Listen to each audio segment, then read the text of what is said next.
Hey friends, welcome to the 50th episode of the Sunday Knitting Society podcast. My name is Chelsea and I'm a knitter in Oklahoma City. If you're new here, welcome. And if you're coming back, welcome back. I hope you guys have had a good 2 weeks. I always feel like I forget what happens. Like as soon as I sit down to record, I'm like, what did I do the last 2 weeks? But it's been good. I've not had a bad 2 weeks. I had a migraine last night and I'm still kind of in that migraine hangover today. So if I seem a little subdued, when I get I don't get bad migraines often, thankfully. But when I do, it's like any kind of movement can make it worse. And so I just like don't move and I don't talk a whole lot. And so thankfully it happened like Friday evening. So I wasn't doing anything. So I just sat at home and it's interesting having migraines when you are a neurologist because it's almost like, oh, this is cool, but also like, oh, this is a bad sign. So I'm going to put a picture up here, but this is what my visual aura looks like. And it's really fun to try to do anything with it. And it's moving, it's shimmering and like shimmying, and pulsing. And, it's weird. It's weird, but, thankfully it did not turn into like a full-blown headache. Just a little headache, but it still just kind of lingers for a while. So I've been taking it easy. Part of the reason I had that is because we have a storm that came in last night and it has been raining all morning, which is lovely. We've needed rain so badly. And the weather has gotten a little cooler. I think it's in the 70s right now. Yeah, it's 77 right now, which is, we've been in the like high 90s to low 100s for weeks. So it's very nice. What else? Yeah, the rain was not that great when you're driving because I had to go get an oil change. So sorry if you can hear my dogs. They're a lot. Okay, I have a mess of things to show you guys today. I also have a new hobby. So I am a amateur enthusiastic sewist now. And I've got some haul to show with that, and I've got a couple FOs and a whip. But I was gonna get more stuff. I forgot. I was joking on Instagram, like if I get into a hobby, I like go in head first. And there are different people out there. There's different personalities. Some personalities do not like to have a stash of crafting supplies. It gives them anxiety. They worry about being able to use it all. They're just gonna buy what they need for that project. There's absolutely nothing wrong with that. That's more power to you. Clearly, that is not me. I feel more comfortable when I have a little bit more than what I need. So I also like, anytime I'm getting into something new, I want to like keep my eye out for sales because, you know, this could be something that I don't end up wanting to do long term. And so it doesn't make a whole lot of sense to spend a ton of money on it if I'm not going like, or to buy the really, really nice stuff if I'm going to end up not enjoying it. I think I'm enjoying it. But so if I find stuff that's on sale, I will buy it for future projects. So I have quite the fabric stash right now. And I'm not going to show you all of it because fabric is heavy. Like yeah. But I also, let's see, where do I start this? So I have a lot of fabric. I also I had a sewing machine from my grandma. It's a Kenmore. And she gave it to me probably like 6 years ago or so. Maybe actually, I think longer than that. I think I got it in trying to think. I was like 2017, 2018, I think. So I've almost had it for a decade at this point. Not quite. I've had it for a long time. And I've kind of dabbled on and off with sewing. At the beginning of the pandemic, I sewed a lot of masks just because I had free time and I had a sewing machine and I had some scrap fabric.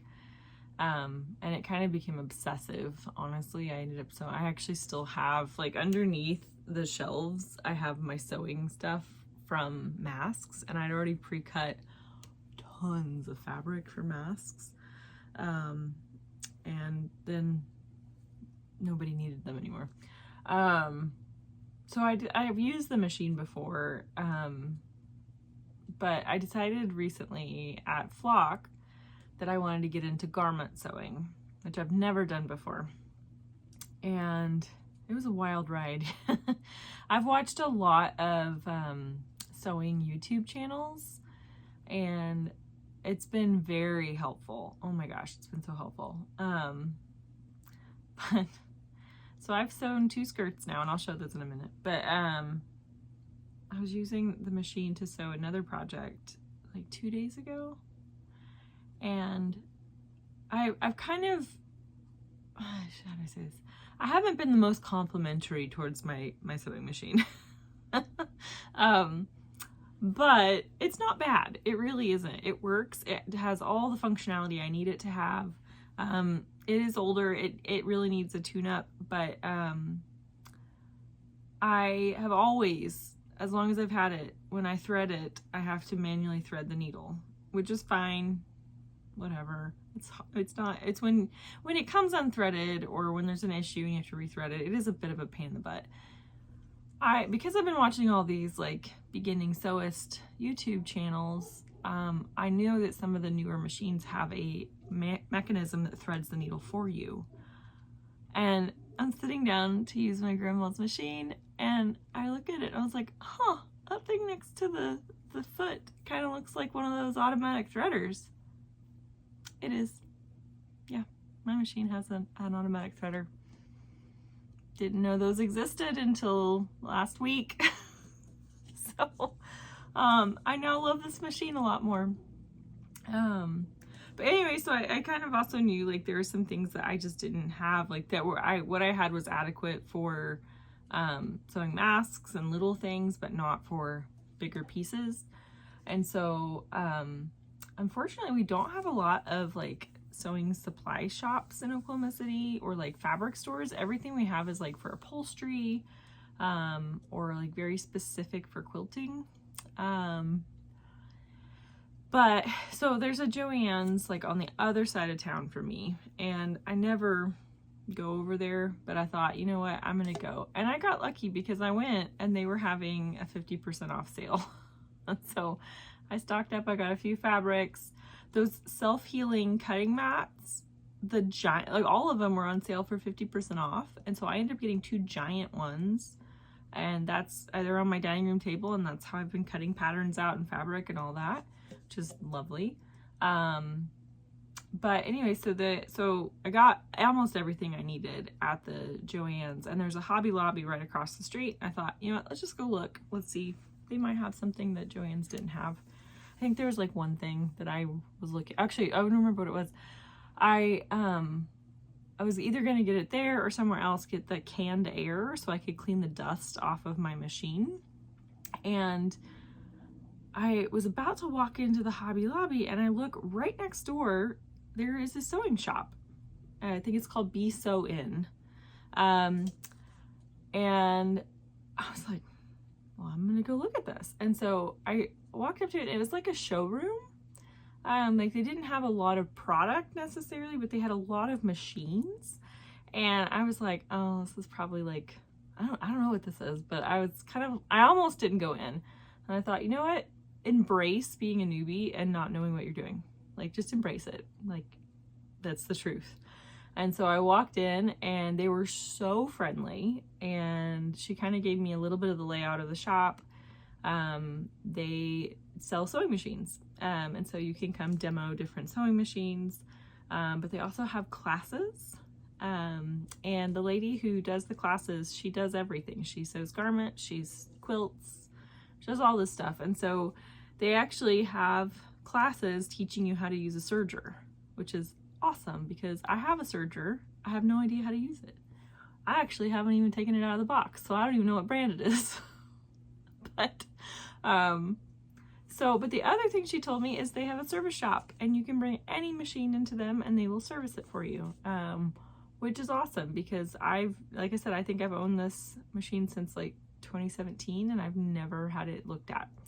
So I think what I'm going to do is actually drop it off before I leave on my vacation next month and then pick it up when I get home. So pretty excited about that. And then I'm going to have to, when I get back from my trip, I'm going to have to look and see what their weekend classes are. And you can even book like private lessons kind of thing. So if you have specific questions or you don't work well in a group setting, you can request a private class, which is kind of cool. Well, since I promise this isn't just going to be a sewing podcast. I still have a lot of knitting. So, okay. Let me show you my first. Okay, so I guess the first fabric I bought, there is a Michael's that's much closer to me. That's where I normally go for other crafty things.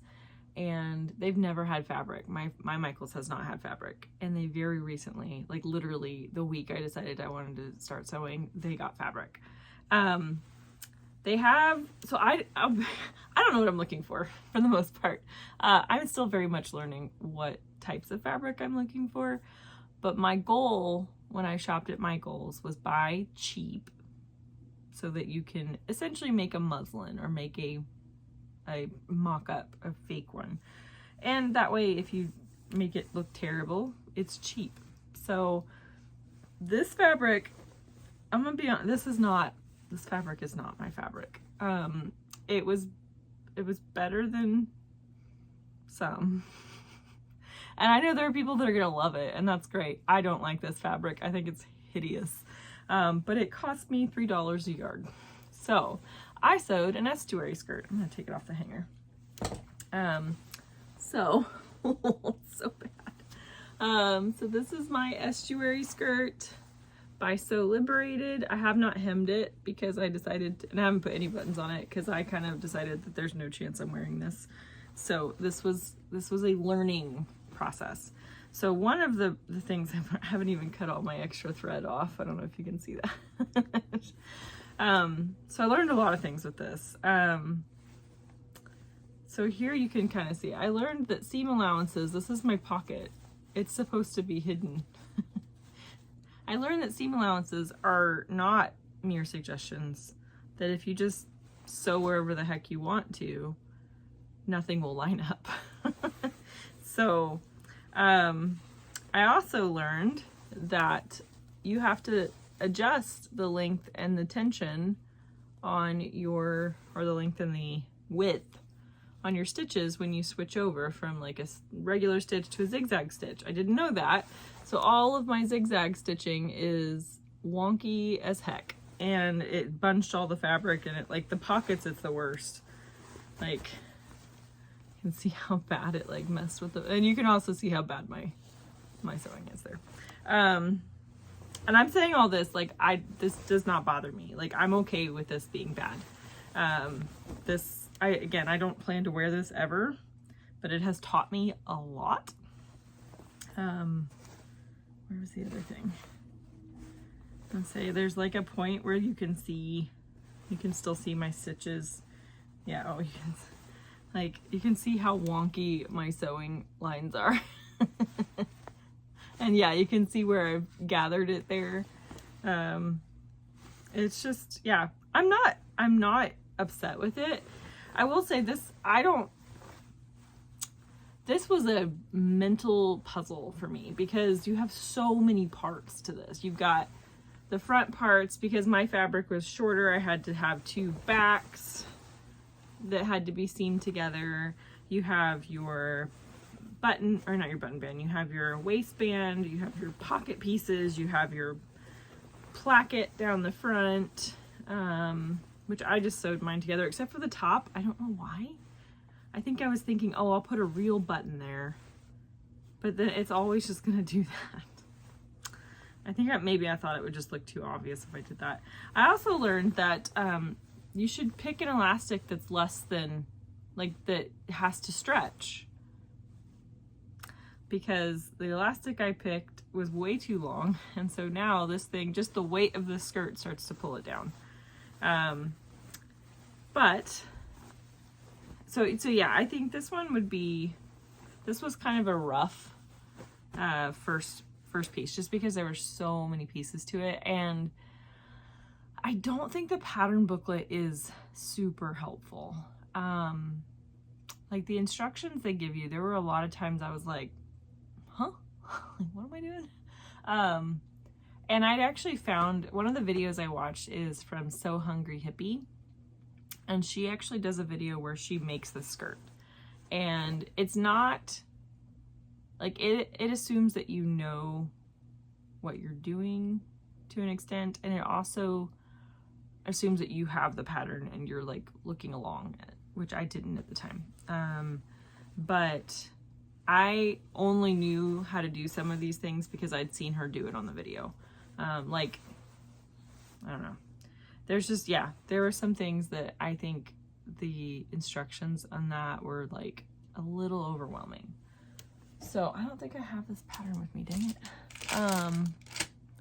Okay. So the second thing I sewed, oh gosh, was much simpler. So this is a pattern from 100 Acts of Sewing. I'll show you. So this, I think, was their old packaging, because I'd actually bought this years ago. So this is just a basic t-shirt that, and I don't want to give away, but this is their little booklets. They're tiny. They literally, they'll tell you what stuff you need, how to cut out your fabric, like they'll show you it on the yeah, and then they're just so simple. It's literally like, so okay, so this is the skirt I made. I think this is our skirt number 1. It's like a knee length A-line skirt with elastic, which I also made too big. I also put one of my something in the machine. Kylie in the machine labels. But you literally like cut out 2 pieces, sew the sides together, fold down the waistband, put in your elastic, hem, and you're done. That's it. That's it. No pockets. That's the downside. But I've already worn this. I wore this to church. I was pretty proud of myself. I didn't add any length to this, but with the next pattern I'm making from them, I did add a little bit of length, just because I don't really like things, like, just practically, I'm not going to wear something that's consistently above my knee, because like if I sit and cross my legs, then I might fosh somebody. But you can also see that I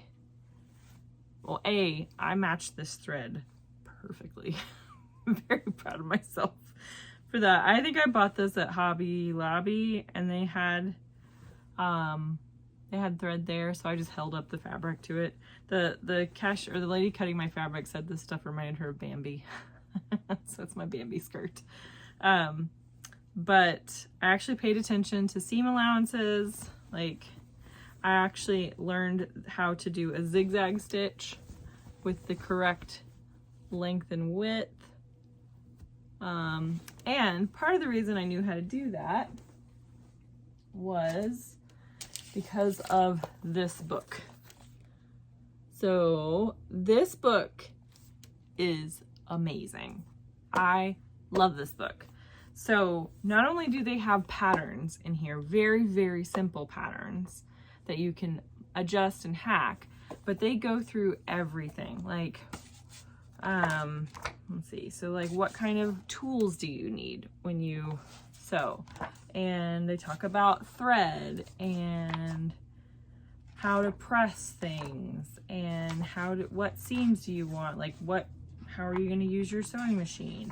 they tell you, let's see, so like for a zigzag stitch, they give you like, set your length to this and your width to this and give it a shot. And I did that. Perfect, worked perfectly.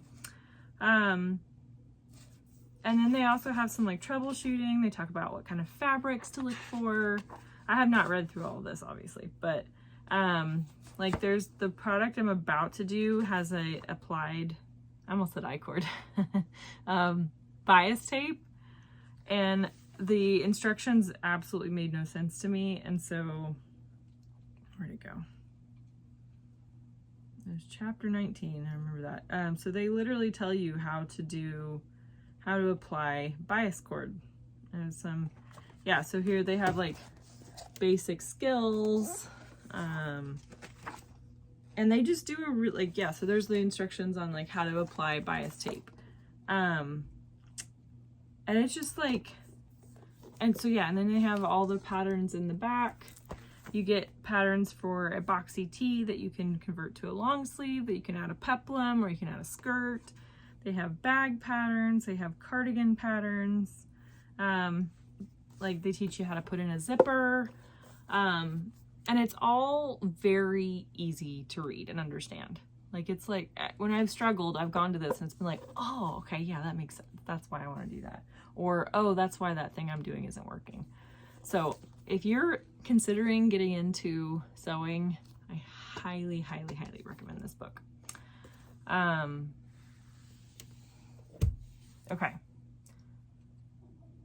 I feel like this feels like a sewing podcast, and I apologize. I'm almost done.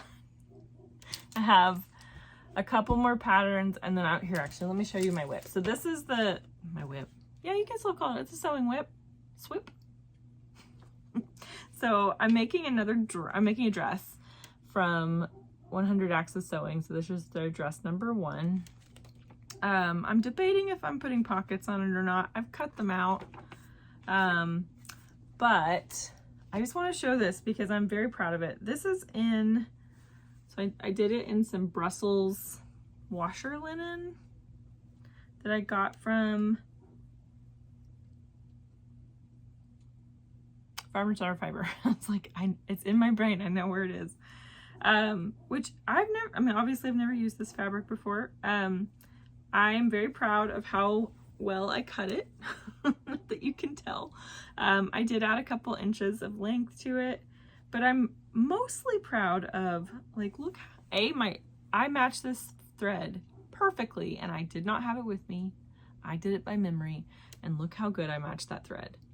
You almost can't see it, but also look at how good my seams are. They're so consistent. I'm so proud of myself. So all I have is the top bit and the sides. That's all I've done so far. So today the goal is to cut out my bias tape. It's just going to be the same fabric because I apparently bought too much of this. I have bias tape makers because I have made bias tape by hand before and it is not fun. So I bought a set of bias tape makers. So I'm going to do that today and then try to get the bias tape on there and then decide if I want to do my patch pockets or not. I think I'm going to want them because for this to be a practical dress, it needs pockets. But what else? Oh, I saw this thing on Instagram, but the actual product being sold on Instagram was stupidly expensive. So I found it on Amazon for way cheaper.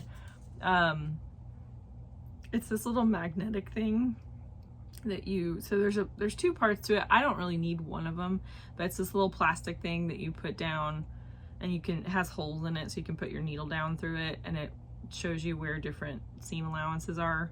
And then it has a magnetic part that you put on your foot plate thing that has like a barrier. So basically when you're sewing your fabric, it's like right here at the right seam allowance, kind of as a guide.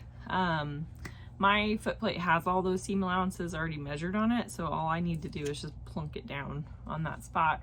And I do actually feel like that's been helpful just to help keep me consistent. So and it is a strong magnet. So, okay, I got a couple purchases that I'm gonna just go ahead and talk about with sewing because I'm excited about it. And then I will move on to knitting. So, I bought 2 patterns from Sew Liberated. So I got the Estuary Skirt, and then I bought the Hinterland dress because I honestly feel like this is probably going to be what I ultimately want to start sewing. This pattern is very similar to what I wear almost half of the week. And I just think it'd be so cool if I could tailor it perfectly to me and just make it in a bunch of fabrics. I think that'd be really fun. So the other book that I got, I actually pre-ordered this months ago. I'll be honest, at the time I had no interest in sewing, but I wanted to support this maker because I've purchased several of the things she's made before. They're amazing quality. She has such a cool aesthetic. And so this is Laura Venema. She has written a book on modern improv quilting, which is just fun. To be honest, I haven't even looked through it, but because I was just like a little overwhelmed. But yeah, she just shows you how to make it. And I think she has patterns in here for making a tote bag. And let's see. Yeah. How to make your own quilt. Well, that's what the whole book's about. But then I think there's patterns in here for, yeah, like a zipper pouch. And which honestly, that would be fun. I kind of want to make that now. And what else? I knew she had another one. Yeah. Oh, the duffel bag. That's so cool. She sells these occasionally, and I've very nearly bought one several times. Yeah, and then I have one of these. I have purchased one of these from her before. They're her crossbody bags, previously referred to as fanny bags. And then yeah, there's a market tote bag as well. So I'm kind of excited to, like, I don't know. I think I'm going to end up with lots of scraps at some point. And so there is kind of like, there's part of me that thinks it'd be fun to make like a quilt kind of thing out of all my original scraps. I think that'd be kind of fun. So that's it for books. I bought a lot of fabric. I'm not going to show it all to you because I don't feel like lugging it all upstairs. But there's a few things that I bought that kind of were standouts. They're just kind of funny. So the first one is I think it's cotton. Shows you how much I pay attention. I'm pretty sure it's cotton. So this is from Rifle Paper Company. I think I knew they had fabric, but I'd never paid attention to it because I was never gonna buy it. They have Halloween fabric. Oh, sorry, the glare is terrible. I don't want to take it out of the plastic. So they sell it in pre-cut bundles. And this one I think was 3 yards. And it's just that cute little trick-or-treat. Oh gosh, it's so glary. Little trick-or-treat font or pattern. So I got that. And then this one, I'll be honest, it showed up a lot more blush on the screen, and this is definitely more like gray. But it's got little black cats and jack-o'-lanterns. So I have 3 yards of both of these. I'm not sure. My plan originally was, I was like, I'm gonna make a hinterland dress, and now I'm like, your skills are not good enough for that. So I think I'm gonna make the dress number 1, and then maybe make my plans are for this weekend is actually to finish that dress number 1. And then I actually got the pattern for the peppermint pocket skirt, which was recommended by Emily from the Botanical Knitter. And so I got that printed and it's here. I just haven't cut it all out. So I think I'm gonna make one of these, make them into the peppermint pocket skirt, and then one of them into the dress number 1. Do I wear a lot of Halloween themed clothes? No. But they're cute and I wanted them. Also, when you spent enough money on Rifle Paper Company, you got free ghost sticky notes. Aren't they cute? So that's that. I also made another purchase, and this one is aspirational. I very much have a rule that I am not allowed to touch. I'm not allowed to, well, I'm allowed to touch. I'm not allowed to use this fabric until I have a certain level of proficiency, because this was not cheap. And I really even debated, like, what is the point in even buying it now? You do not, your skills are not up here. You should not be sewing on this fabric. But I kind of got it almost as like a carrot that, like, if you get good enough, you can use this fabric more commonly. I am going to use this fabric. This is not going to be one of those things that just is like too precious to use. But it's also the kind of thing that, like, it's one thing to knit a jankety skirt out of $3 a yard fabric. It is entirely another thing to knit a bad skirt out of Merchant & Mills. So this is the fabric that I saw at La Mercerie that made me want to start sewing. And it is absolutely divine. I did buy this from Merchant & Mills. I actually just created an account with them because I figured I'm probably gonna buy more from them. But I got 3 meters of this, which is slightly over 3 yards. Kind of annoyed me because once I started looking at patterns more, I realized that, like, the hinterland dress, which is kind of what I want to make this with, takes over 3 yards. or like slightly. I think it's like exactly 3 meters, or actually I think it's a little over 3 meters for my size. And so, but I also just bought the Merchant & Mills trapeze dress, which I actually think is going to be my preferred dress. That's very similar to the #1 dress, but it's got sleeve options and the option for a back button placket. And it's just kind of like an A-line dress. So I would have plenty of this to make the trapeze dress. So, and then they sent matching thread, which apparently is like a thing, but I still think it's pretty amazing. So this is my matching thread for this, which is kind of perfect. I don't even know if they have numbers on. This is the Gutermann. It's CA02776, in case you're wondering. But I did not stop there. Okay, how do we get this without unraveling it? Okay, because I was already buying from them. I knew I was already going to have a shipping cost. So I doubled down because this one also caught my eye. Is it not so beautiful? I think this is called the Festival Check, and it is so pretty. And I also got matching thread for this one, which is this.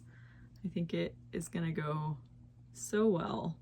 There's definitely going to be parts where it shows, but I think overall it'll go well. So I also got 3 meters of this one. So we spent a lot of money at Merchant & Mills. I also got a pattern, which in hindsight, I don't know why I bought it, because I'm a long way off from being able to use it. It's the Niven dress, which is, the way they show it is it's like a navy or a black long sleeve, almost like t-shirt, not t-shirt dress, but like shirt dress kind of thing, with a like not invisible, I don't know these terms, with a placket down the front, but it's like hidden buttons, so it's like a double layer placket or something. I'll be honest, plackets, after the Estuary Skirt, I'm avoiding plackets for a while. Plackets are not my friend.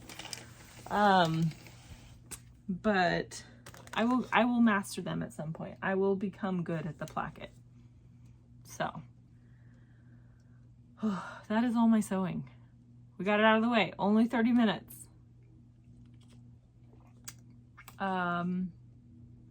Let's get into my whips, my knitting whips. I don't have any knitting FOs. I almost have an FO, but it is not quite there.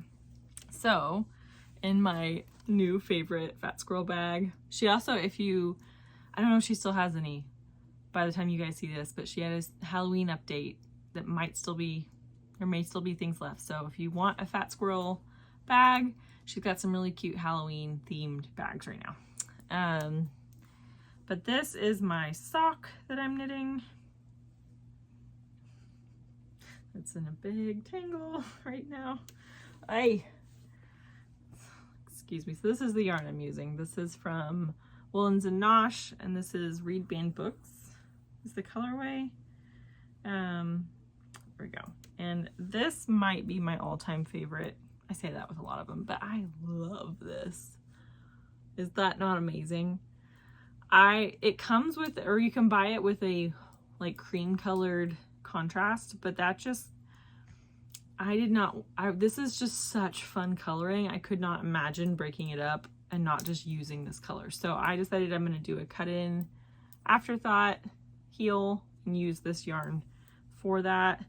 So I think I knit 6 inches on the leg, and now I'm on to the foot. I need to look, I did another sock recently where I did a cut in heel.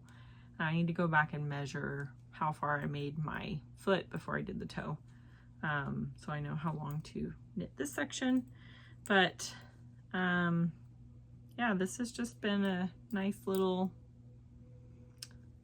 side project. I am going to bring, so my trip next month, the first half of it is a conference that I'm going to, and I have, so you basically sit in talks or in lectures all day, and I've never brought my knitting with me before, just because I think the perception, unfortunately, is that if you are doing something else like knitting, that you're not paying attention, which is completely not true.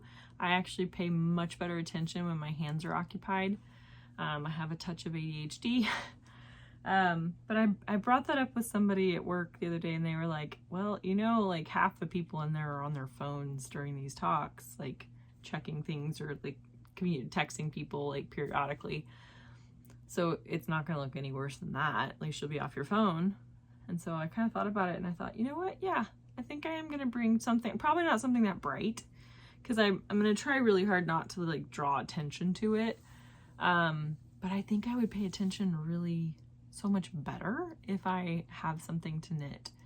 So I'm going to bring a sock. I haven't decided which one, but I'm going to bring a sock with me, and then I think I'm going to bring a sweater, because I have 2 trains that are both like 5 hours long. So I figure I can make some serious progress on some sweater knitting on those trains. I'm also an early riser. Like, I'm up at 5 o'clock every day or around there. And when I travel, I have a weird quirk that it does not matter what time zone I travel to, I naturally will wake up around 6 a.m. local time. So I went to India one time, which is like almost 12 hours ahead of us. And I was waking up at 6 a.m. in India. Like, that's like 6 p.m. here. Why? But most of the shops and things like that in Scandinavia, in the areas that I'm going to be in, do not open until 10 o'clock. So I'm just like, what am I going to do with my time? I think honestly what I'm going to do is I'm probably going to work out in the morning. I'm going to go to a cafe because they'll be open earlier. And then I'm just going to walk. I'm just going to see the city and just walk. Maybe sit down in a cafe and knit for a while. I don't know. I can't like be awake from 5 to 10 and do nothing. That's going to drive me crazy. But, so I will definitely need some knitting. Okay. So the next whip, which I don't know if I've showed it or not, but I made some progress on this, and I'm literally only, well, okay. So I'm at a point where I need a larger cord on this, and I kind of thought that the only large cord I had left was the one on my other project, that I am almost done with. And so I got to the point where I needed to do another round of increases and put this one aside. And as I was tucking it down into its bag, I realized that I had a 37-inch cord already in there. Although I think this is for, oh no, it looks right. There's 2 cords in here actually. That's annoying. But yeah, so I've got a long cord in here. So the waiting was unnecessary. But this is my, so I did a poll and I asked you guys what sweater should I try to finish before I leave on my trip. And it was fairly split, but I would say the most common response was my bow sweater, which is a strange brew style sweater that I added a bow motif to. You guys. Okay, so it is, the bow motif is done, but it's curling so you can't see it. I haven't like knit the next row across the whole thing. So my main color is, let's see if I can get it all the way up here. It's this giant cone of Holst Super Soft and Holst Titicaca in, I think these are both slate gray. And so this is lace weight alpaca. This is fingering weight wool. This stuff, I've knit with it before. It truly, like, it feels weird when you're knitting with it. I don't mind it, but it feels very like twiny almost. Like it's thin. You're like, it looks gapey. When you wash it, it blooms and softens so much, so it actually fills in. This I have steam blocked, and you can already see like, oh, I love this gray. It's like almost like a metallic gray. It smells funky. I hadn't noticed that before. So the Strange Brew is it's a book by PetiteKnit, and they basically give you instructions from like newborn to men's 5XL, depending on your gauge and the weight of yarn that you have, what like basic instructions for how to construct a top down or a bottom up round yoke sweater. I don't think they have that for raglan or drop shoulder. I think it's just for round yoke. And then I got this motif from a Japanese knitting book. And it's a vest in that book, and it's all over bows. And I do intend to make that at some point, but I'm not there yet. So I decided to add 2 layers of bows to this. And my contrast color is Pinky Swear by Spin Cycle. It's their dyed in the wool, and it's the LYS colorway for the Lamb and Kid. And I did do some management. I'm just trying to go with it. But the outside started with this red, which I thought was really pretty, and then it goes to gray. And I kind of started to realize about like to this long part here that, or maybe it was this little bit, like the rest of my bows are going to be gray, because this does not take a whole lot of yarn. I think I probably used like 1/4 of a ball of Spin Cycle, so not like 50 grams maybe.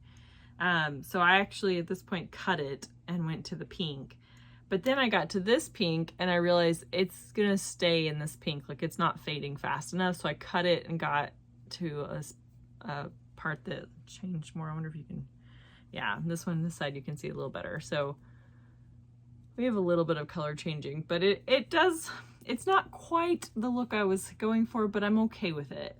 Like, I still think it looks cool. I like that you still do get some color change here, even if the pink hearts all look the same. I'm okay. But the way they also, this is kind of interesting. So you knit your whole color work, and then under the color work, right before you split for the sleeves, you do the short rows. So I haven't done my short rows yet. I have one more increase on this next row that should get me to my full width, and then I just have to knit until I'm ready to split for the sleeves. So this is going fairly quick. It is double stranded with dark yarn. So I knew I wanted to get this done before the summer light was over, because I do not want to knit with that color in the winter. when it's dark. There was actually one point where the inside of the alpaca or ball had come out and I didn't realize it, and I picked it up and I was actually knitting 3-stranded for who knows how long. So I just went back and like snipped it, and there's just one section that's going to be a little bit fuller because I think it was going on for several rows before I caught it. So I'm going to try to finish this one by the time I leave. I would like to have it washed and blocked and ready to wear. I think this one will be very lightweight, which is one of the reasons I wanted to pack it and take it with me, because I am trying to save as much of my suitcase space for buying yarn while I'm there. But I also figured this is one that I can wear and still look professional ish. But it's like I can wear it with trousers and look fine, but I can also wear it with jeans on my fun week. So okay, and then this, I just thought this was cute. This is a bag I bought at the Levain store in Boston. This has been my knitting bag / purse for today. So this one, oh, let's make sure. Okay, good. I am so close to being done with this. I've actually already blocked it because I wanted to make sure that I wasn't going to make it too long. So this is my Poppy Tee by PetiteKnit. I'm on the hem. I'm like on the last few, let's see, I have a tape measure here. I did 1.5 inches. Oh, I'm 1.25 inches. I have a 1/4 inch left, so like 2 more rows of ribbing and I'm done with this sucker. This is knit out of Sandisgarn Alpaca, and I think this one, if you look it up, is the Poppy colorway. This is going to be warm. It's very, very warm. It is soft. You can kind of see like the difference, so you can see where I haven't blocked it yet. You see that like wonky stitch line. So it definitely lays a lot better when it's been washed. Like all my wonky stitches pretty much are doing what they're supposed to do. So this is, I don't know what you call this sweater construction. But you knit the back first, then you pick up and knit, but you almost do, is this like a contiguous? I don't know these terms, but you knit in the round, even though this looks like a drop shoulder. So you're actually knitting the sleeves like almost in a raglan, but it's not. It's a, yeah, it's weird. And what else? I think what else I say. So yeah, I did the sleeves as recommended. I did do a sewn Italian bind off. She has you do a couple setup rows before you do that. I skipped them. It probably would have made it look nicer, but I decided to skip them. So this is what I worked on at the car dealership while I waited for my oil change. But I am like so close to being done. And then I'm actually annoyed with myself because I have so many ends to weave in, and what I normally like to do is I weave them in and then I block it and then I trim them. But I was so eager to get this thing washed and blocked so I could know how much longer I needed to go. I did not weave any of the ends in. And so now I'm kind of like, I'm still gonna have to block the bottom of this, but I was kind of hoping to just like dip it and not have to wet the entire garment again. But now I'm kind of wondering, like, should I weave in all my ends and then full block it again? I don't know. I haven't decided yet. It depends on, I guess, how eager I am to start using it. Well, actually, I say that. I'm not going to be that. I guess I have time to do that, to do a full block. It's still 70 degrees is not cool enough to wear an all over alpaca t-shirt. I will say too, I bought 10 balls of this stuff, and this is the last full ball I have. I have used every single scrap of that yarn up, and I'm like halfway through the 9th ball right now. It's knit on a US 4, so it's a pretty, like, it doesn't feel like a stiff fabric at all, but then again, it's alpaca, so alpaca is going to be drapey, but I don't know. It ate through a lot more yarn than and I guess they are 50-gram balls, I think, so that maybe that makes more sense. Yeah, they're 50-gram balls. That's probably why. It's because I'm used to using 100-gram skeins. So, I have 2 plans. So this is, my heart wants to make this one as my next sweater. So these are my, like, some of my favorite colors from Explore Knits and Fibers. This is Gumwall, this is Pike's Place. And I swatched to make the Marseille sweater. I like this side better. I love this color combo. This feels very Wes Anderson, but like meets an oversized striped sweater. The problem is this is going to be a fairly heavy sweater because this is superwash merino. And so I'm kind of worried that that's going to just take up a lot of bulk in my suitcase, and I'm not going to be real happy that I brought that much with me. So I think what I'm actually going to end up making is a Tolsta long sleeve. And this is linen quill, and I hate this name, it's pale celery. Can they not call it like mint or pistachio or something that's not celery? But anyway, so I'm gonna make this. I think this is what I'm gonna take with me because it'll be double stranded because this is fingering weight, but this is a very lightweight thing. Oh, another thing that I found interesting. So, okay.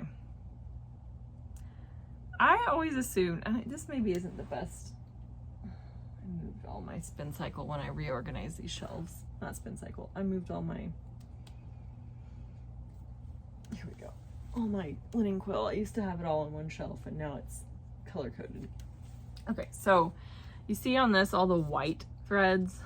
So this is a blend of Highland wool, alpaca, and linen. I always assumed those white things were the linen. I don't think they are, because this is 100% alpaca and this has the same thing. So I think this is actually the alpaca you're seeing, which is wild. I mean, there's probably some linen in there too, but I think the alpaca actually has little white things. I don't know. It kind of looks hairy, honestly. Oh, that's gonna have to be organized again. I added this third shelf last week. Yeah, last week I think when I got it. It took me 2 hours to reorganize. I mean, actually, that isn't surprising. I should do like a stash tour. Maybe I'll tack that on at the end. I actually had somebody ask for that, but it's fun. I actually really enjoy organizing all this stuff. It was just a lot. So, okay.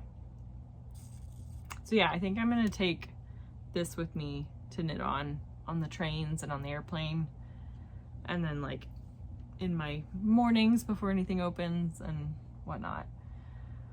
But then a sock, I might even bring 2 socks, although I almost like the idea of buying sock yarn there and making socks out of it while I'm over there.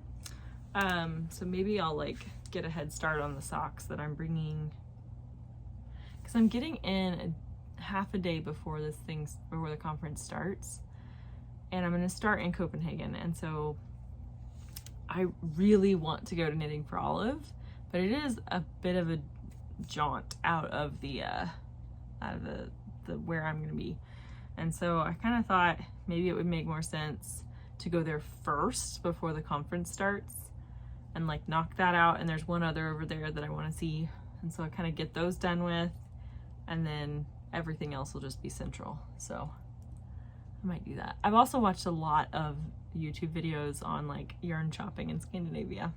Love it. Okay, I've done a little bit of spinning. This kind of sat dormant on my wheel because of sewing, but last weekend after I finished sewing skirts and knitting, I was like, I need another hobby. So let's go back to spinning. So I finished up this skein. This is from Hedgehog. This was a potluck and it was an Alpaca Cormo blend. Apparently Alpaca is my theme for this week. It's just so fun. I lost count when I was using my Nitty Naughty, so I think I'm somewhere in the realm of 300 yards on this. I think it's kind of a DK Sportish. It was a Sportish before I washed it, and now I think it's more of a DK. If you watch Andrea Mowry, or if you don't watch Andrea Mowry's podcast, she actually this last week just discussed about like how to estimate yardage, which I thought was really interesting. And I think she said one of her methods, which does not sound appealing to me, I'm probably not going to do it, is she will lay it out in the, like with its, like your little ties in there, your figure 8 ties, lay it out, measure how, like the distance from one end to the other, and then count all, like how many strands are in the clump, and then essentially do the math that way. So I know my Nitty Naughty is a 60-inch Nitty Naughty. So this should be 60 inches or 30 inches. Oh, sorry, a wasp just landed on my window. I mean, it's outside, it can't get me, but not a fan of wasps. Anyway, so yeah, I guess I could count this and then do the math that way. I also have a yardage counter for when I wind it. I don't find it to be super user friendly though. It tends to get tangled quite easily. But this will probably become a hat at some point. I don't know what it's going to be. It was more just, I did it for the fun of spinning it. Okay, so I have 2 other things and then I've got a little bit of acquisitions. My nieces came over to my house a couple weeks ago. It was a week ago or so. We do a thing called Noodle Night. That's what we're calling it now. So it started with the oldest one was in ballet classes, and her ballet school was very close to my house, and so we had ballet dinners like every other time. And so they'd come over, and I had some really fun shaped noodles, and so I made them fun noodles for dinner. And then the second time they requested noodles, and so ballet dinner always included noodles. That's what we always ate, pasta at my house, but always the fun pasta. And she's no longer in ballet, she's now in soccer, and so we can't call it ballet dinner anymore, so we decided to call it Noodle Night. But I let them come up here with the rules that they can touch but they can't pull. We can't just take everything off the shelves. But I let them pick out what yarn they wanted their Christmas sweater to be made out of. And I just had to show you guys because I think it's hilarious. So the oldest went for the Lamb and Kid Trio in the Topsy colorway, which I love. This is perfect. It's as soon as she picked it, I was like, absolutely, this was meant for you. And I have 2 skeins of it, so I think I have enough I can actually make her sweater with it. So that's what she's getting. The 3-year-old went straight for my hand spun. This was the first or second. I think this was the first I spun on my traditional wheel. I have 1 skein of it. It is like a worsted weight, maybe yeah, it's worsted. There's not enough of this to make a sweater out of. And it's not fantastic quality. She might get a hat out of this. They might both get hats out of this. I don't know. But I'm probably gonna, or I actually thought, you know, these aren't obviously the right kind, but like, could I just stripe it and do like some crazy stripes for her?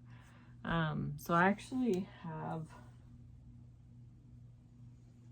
I could do like this. This one's a little bit smaller. Actually, they're pretty, yeah, it's a little thinner.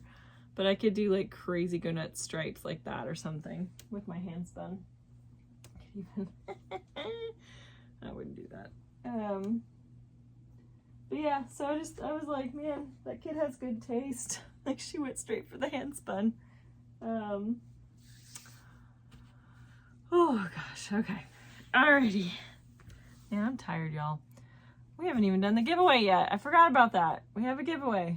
Let me get through the acquisitions, and then I don't have a lot of them after this, but then we will go into the giveaway. So I am in the Year of Socks. That's what it's called. Oh, I remembered it finally. Year of Socks from La Mercerie. And I got my, I think this was the August. If it's the September, I apologize. If you haven't gotten the most recent shipment, avert your eyes. But this one is from, I think this, this dyer was at Flock. I have to be honest, I've been watching people's videos, like the recaps from Flock, and they'll talk about yarn shops or like booths that I was like, I didn't see that. Like, how is it possible that I didn't see everyone? Like, we walked around for hours there, and there are still places that I was like, how did I not, how? But anyway, so this is Thought to Thread, and the colorway is Resilience. So it's like this actually feels very springy to me. And it's super soft. I think this has cashmere in it. Yeah, it's an 80-10-10 superwash wool, cashmere, and recycled nylon. So it's super soft and squishy. Okay, so that was that. The other thing I did, so the weekend after Flock was the inaugural Stitch into Fall, which I think is what it was called. It was an Oklahoma yarn crawl, and it included yarn shops through the whole state, but mostly in Oklahoma City and Tulsa, like Edmond. I was like, I do not need to go to several yarn shops. That seems like overkill. So I decided to go to one, and it's one I've never been to before. It's in Guthrie, which is about 30 minutes north of me. And it's been there for a while. It's called Sealed with a Kiss. And I read they were like the flagship Rowan store in the US or something. I'm not sure. So they have a huge Rowan selection. So I bought a few things. I got this Rowan Alpaca Soft DK. This color was just calling to me, so I got 2 balls of this.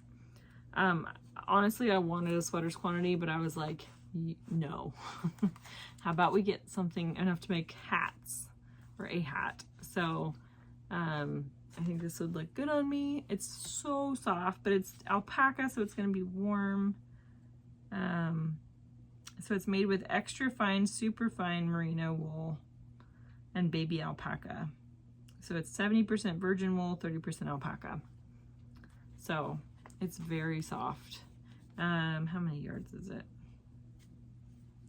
It is 137 yards for 50 gram balls. So I definitely have enough to make a hat. The other thing I bought was just because I didn't know they had this until I saw it, and I was like, ooh. So what, I don't even know what this is.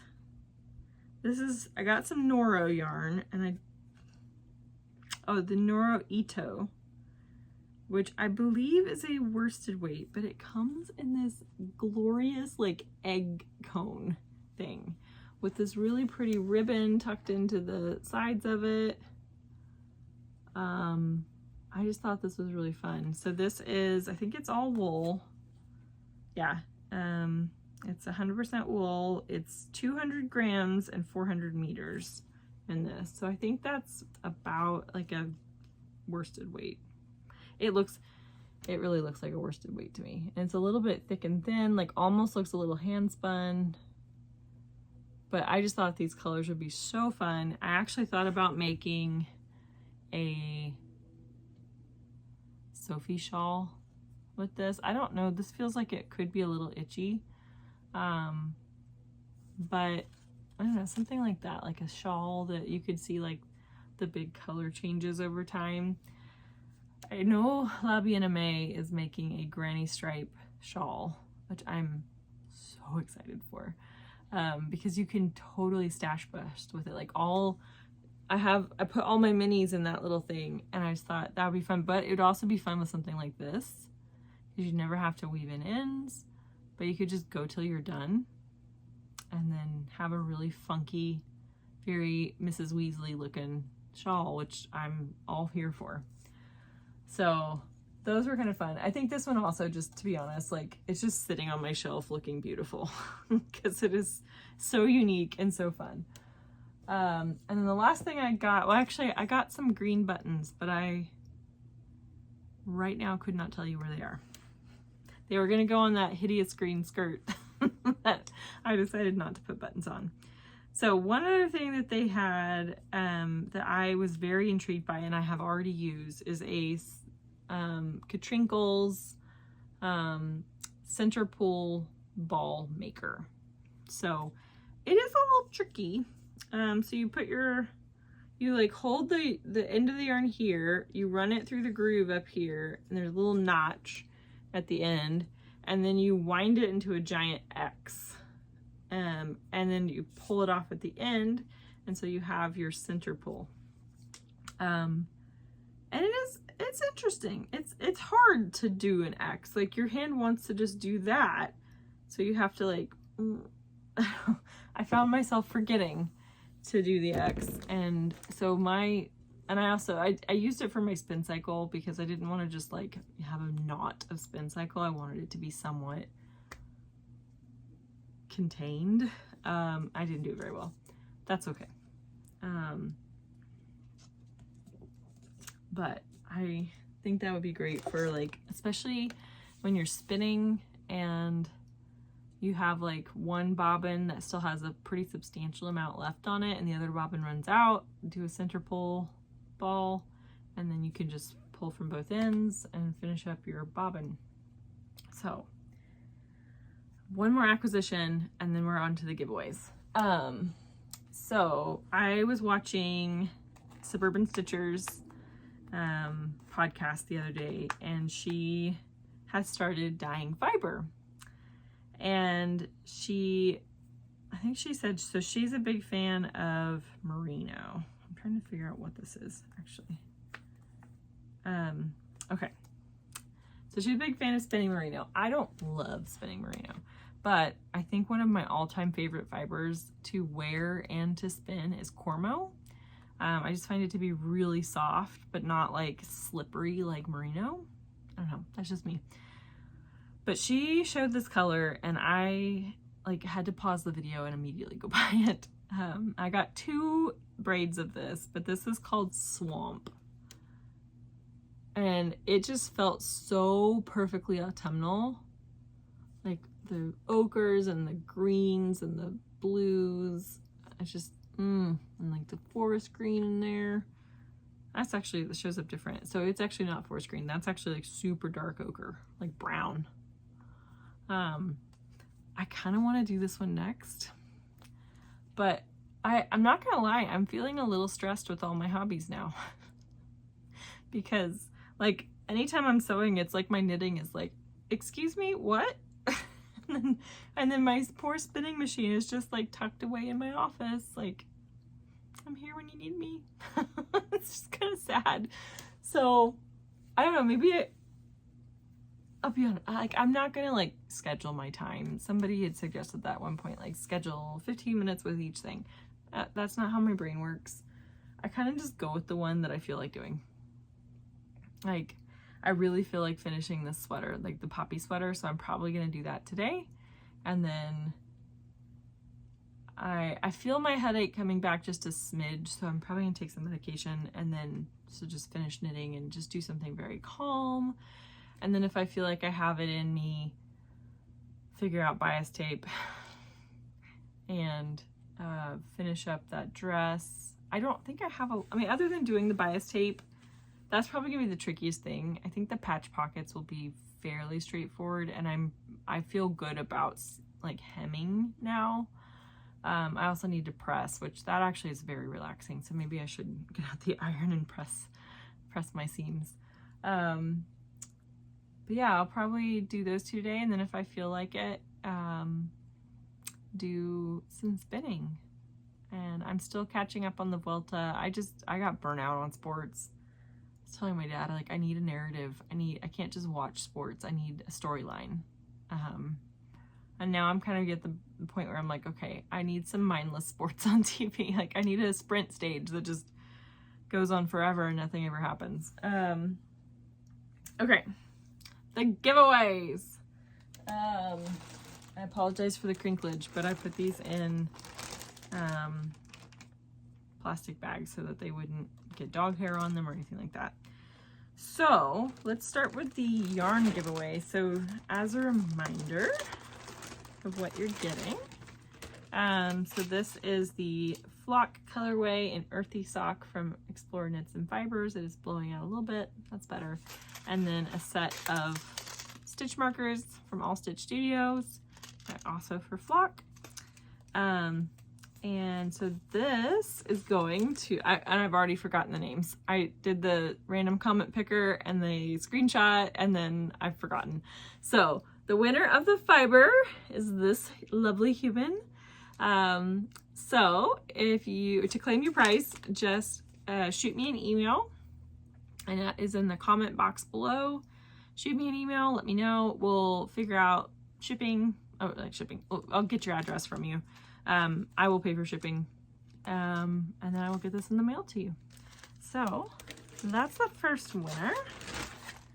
The second winner of the Wee Chickadee fiber from Flock, and then the micro crocheted strawberry earrings is this lovely human. So again, shoot me an email and we will get the shipping sorted out. I'm gonna try to get those in the mail this next week. I struggle to get to the post office before they close during the week because my post office closes about the time I get off of work. So if you ever win something or order something from me, like the D-Stash, which I'm also going to talk about, I probably won't be, like, if I get it out on a Thursday, that is just pure luck. It's probably going to be the next weekend. Okay, so just remember, so the D-Stash was insane. I have quite a bit of yarn that I have pulled off of my shelves that I love, but I'm just never gonna knit with it. Like, either the colors don't speak to me, or I've just had it for long enough and other things have kind of caught my eye, and so I don't want it to just sit here forever. And so I decided to do a D-Stash. And I decided to do this quite a long time ago, and then just kind of got overwhelmed by it. And so I didn't do it forever. And then a couple Wednesdays ago, last Wednesday, I don't even remember, what is time? I was like, I'm gonna do it. And so I just grabbed, I knew I was gonna do it on Instagram. They only let you post 10 pictures at a time. So I had 10 pictures and I just went through and wrote descriptions of all of them. And then it was like, posted it, first come, first serve. And y'all were crazy. I figured I'm gonna post this on Wednesday, and then I'm gonna have to remind people on the weekend that, oh hey, I'm still selling this stuff. All but one of them sold within like a day, maybe two days. I think over half of it sold in the first like 2 hours, which is just I was not prepared for that. And I also gave no warning, and I apologize for that. Part of it was like, I was on a roll, and I knew if I like stopped and posted that like, hey, I'm about to do D-Stash, then I just wouldn't end up doing it. So, I am going to plan, I think what my plan is to post on Thursday night. I need to double check this actually. I just remembered why Thursday night might not work. Okay, barring any issues with my schedule.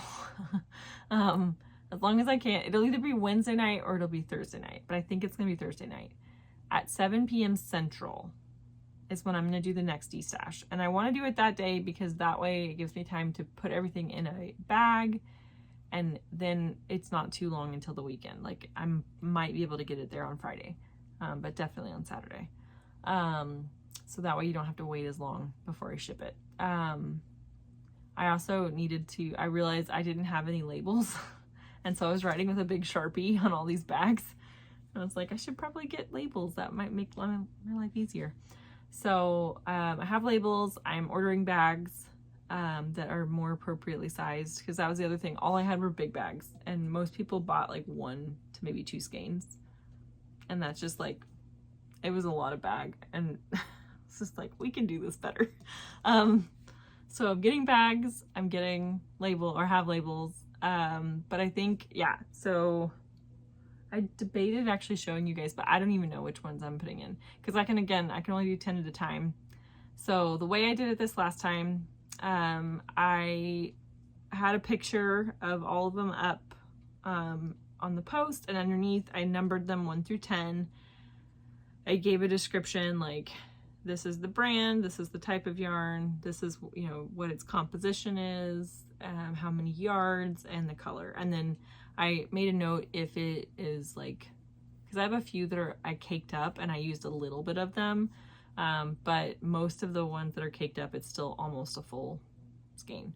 And then I put a price. And so if it's first come, first serve. So whoever comments first gets it. It's US only, just because I don't want to have to worry about shipping 1 skein to another country for this. But I will send you a DM that tells you won, or you got it. And then I will ask for your address, and I will send you my Venmo link.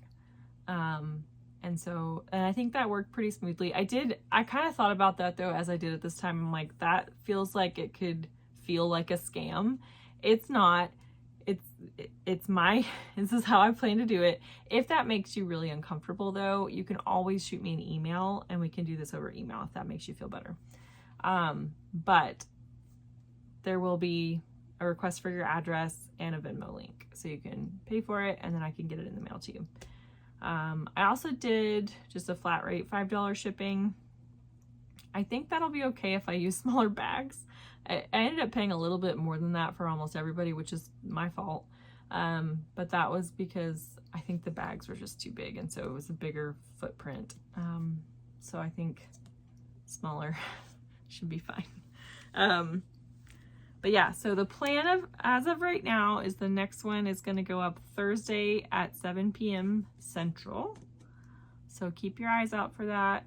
I would like, yeah, my goal is to honestly, my goal is to have this all cleared out by the time I leave for my trip.